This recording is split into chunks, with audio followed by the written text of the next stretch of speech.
मेधावी जी, पंजाब से। राधे राधे। राधे राधे महाराज जी, आपके चरणों में कोटि कोटि प्रणाम। महाराज जी, हम सब ने सुना है कि इस जन्म में जो हमें दुख मिलते हैं वह पिछले जन्म का कोई पाप होगा जो नष्ट हो रहा है, पर वो पुराने जन्म का पाप हमें इस जन्म में क्यों मिलता है या क्योंकि भोगना पड़ता है? तुम ही तो हो करने वाले तो तुम ही हो। पीछे साल अगर जो अच्छा काम हुआ तो इस साल इनाम उसका मिलेगा, तो तुम्ही को तो मिलेगा। पीछे कत्ल किया, मुकदमा तुरंत दंड तो नहीं मिलता कहीं भी। भारत में ही देखो, इसी मृत्यु लोक में देखो, 20-20 साल मुकदमा लड़ते हैं, इसके बाद सजा होती नहीं होती। तो भागवतिक बहुत बड़ा शासन काल है भगवान का। अब कितने जन्मों से हम जो जो करते चले आ रहे, उसका हिसाब हम ही को भोगना पड़ेगा। क्योंकि शरीर भले बदल दिए हैं तो हम ही, तो भोगना तो पड़ेगा ही। अगर और कोई दूसरा करने वाला होता तो आपको ना भोगना पड़ता, आप ही करने वाले हो। मान लो पिछले जन्म में पुरुष रहे, इस जन्म में स्त्री रहे, उसके पहले क्या क्या रहे, तो जो जो हमसे कर्म होते हैं वो हम ही को भोगने पड़ते हैं, इसमें कोई संशय नहीं है। देखो, भगवान ने स्वयं इस बात को अपने जीवन में करके दिखाया। रामावतार में छुप करके बाली को मारा, तो वही व्याध बन करके श्री कृष्णावतार में अंतिम समय भगवान के चरणों में मारा। तो भगवान ने लीला करके दिखाया कि जो कुछ कर्म किया जाता है उसका फल भोगना ही पड़ता है। रामावतार पिछला जन्म, इस जन्म कृष्णावतार, तो देखो हुआ ना उसमें आकर के। तो हम लोग जीव हैं, जब ईश्वर अवतार लेते हैं तो ऐसी लीला करके दिखाते हैं, तो हमारे द्वारा जो कर्म होता है वो हमें भोगना पड़ता है, चाहे जितने जन्म के बाद मिले वो भोगना पड़ेगा।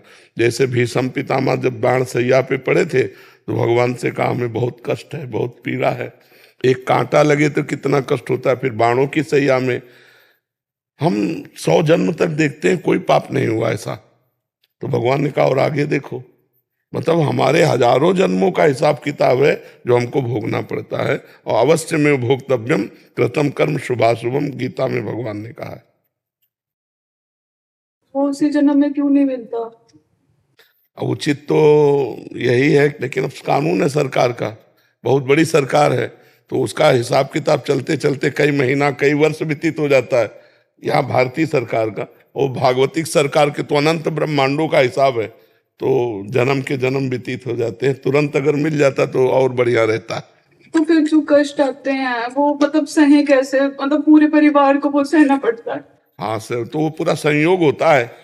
जैसे किसी बकरे को जिंदा भूनकर खाने में 10 लोग बैठे थे, अब वही बकरा तुम्हारा लड़का बनेगा आके अकेला, और कोई बनेगा माँ बाप, कोई बनेगा बहन, कोई बनेगा परिवार, कोई बनेगा रिश्तेदार, कोई नातेदार, और ऐसा कर्म करेगा सबके डंडे चलेंगे, सबको जलना पड़ेगा, सबको रोना पड़ेगा। नाम जब भी करते फिर भी वो चीज सहन नहीं होती है। नहीं, अभी उस कोटि का नाम जप नहीं करते, नहीं ऐसी कोई बात ही नहीं है जो सहन न की जा सके नाम जप के द्वारा। बहुत कष्ट होता है। हाँ, अब भोगना तो पड़ेगा ही, अवश्य में भोक्तव्यम। अब कष्ट तो देखो, तुम कितना भजन करते हो हमें पता नहीं, लेकिन हम कितना भजन करते हैं इतना हमें तो पता है ना। और हमारी दोनों किडनी फेल है, तो भोगना तो पड़ेगा, पर हम रो के नहीं भोग रहे, हम हंस के भोग रहे हैं, क्योंकि हमारे द्वारा किया हुआ कोई कर्म है, उसका फल आया है। भगवान का भजन करते हुए मुस्कुरा के भोग रहे हैं। अब तुम कमजोर हो तो रो के भोग रहे हो। कमजोर मत बनो, बलवान बनो, नाम जप करो, प्रसन्न रहो, अब अच्छे आचरण करो। अब बुरे आचरण न बने तो पीछे की खेती है हम खा लेते हैं, आगे की खेती हमारी बहुत बढ़िया रहेगी। देखो कैसे कैसे लोग पापाचरण करते हैं, लगता है कि भगवान बहुत हमें दंड दे। एक गर्भस्थ शिशु की हत्या करा देना, आप लोग अपने में विचार करो, क्या ये पाप नहीं करते? गृहस्थी में गर्भ हत्या करा दी, वो भी तो जीव था, वो भी तो तुम्हारा लाला या लाली थी, तुमने मरवा दिया। अब उसका जब कर्म परिणाम आएगा, ऐसे कितने पाप हैं कि आप लोग करते हैं जिनको पता ही नहीं कि हम पाप कर रहे हैं। कोई माता को दुख होता है, अगर उसका बच्चा आंगन में खेलता हो, कोई एक चाटा मार दे तो टूट पड़ेगी, और अपने गर्भस्थ गर्भ रूपी आंगन में बच्चे को वो स्वयं नष्ट करवा रही। अब बताओ, क्या ये भ्रूण हत्या, गर्भ हत्या पाप नहीं है? महापाप है। कहाँ मान रहे हो? क्या किसी जीव को काट कर, उसके अंग अंग काट कर उबाल कर खाना पाप नहीं है? क्या अंडे में बच्चा नहीं पैदा होता?